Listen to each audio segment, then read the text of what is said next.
What's up, I'm Troubleshoot. In this quick guide, I'll show you how to use the mixing station in Schedule 1. At this stage, you know how to grow things, and you know how to buy things too, but the mixing station unlocks a brand new world of possibilities, practically infinite. If I open up my phone, head across to Contacts, find someone here, you'll see that they like certain effects. These effects can be given by different strains of plant, for example, such as these ones here, sedating, calming, energizing, refreshing, but in order to get more effects and even combinations of effects, you'll need to use something like a mixing station. Here, you can chuck in any bud and any other item, so donuts, or practically anything else from these gas marts, which you'll find along the map. This one's located all the way over here. Zooming in far enough, you'll see the name tags at different places, all the way on the far west here. Inside of here, you can purchase many different things and unlock more as you level up. You can see beans, chilies, motor oil, gasoline, batteries, iodine, etc. You can purchase pretty much anything that you want from here. So,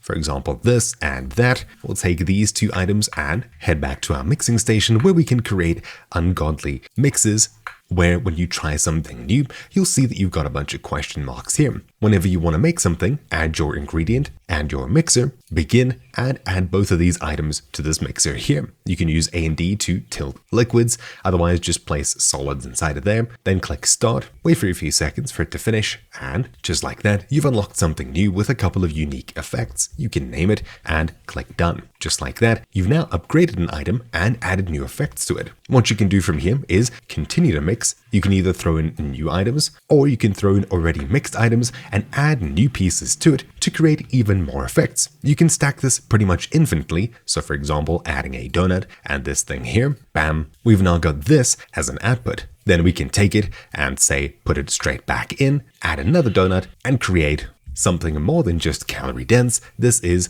explosive. You can keep going as many times as you want with as many different things as you want. Sometimes you'll get to a point where it doesn't add anything extra.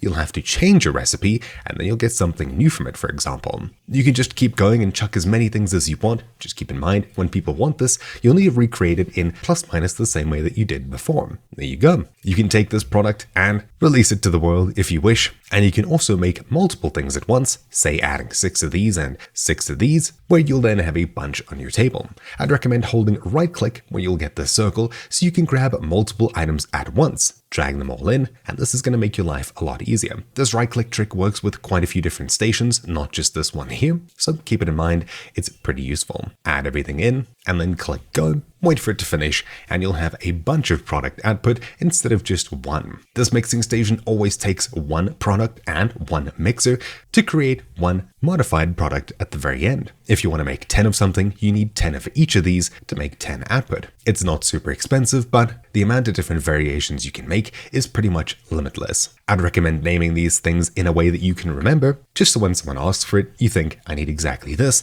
and exactly that, stick them together, bam, you get something cool out of it. That's it. Now you know how to use the mixing station. All you need to do is continue guessing and learning until you eventually make things that are more compatible with specific customers. The more effects that you cover, the better the result, and the more they'll end up liking you. Anyways, that's really it. Hopefully this quick guide helped you. Thank you for watching. My name's been Troubleshoot, and I'll see you all next time. Ciao.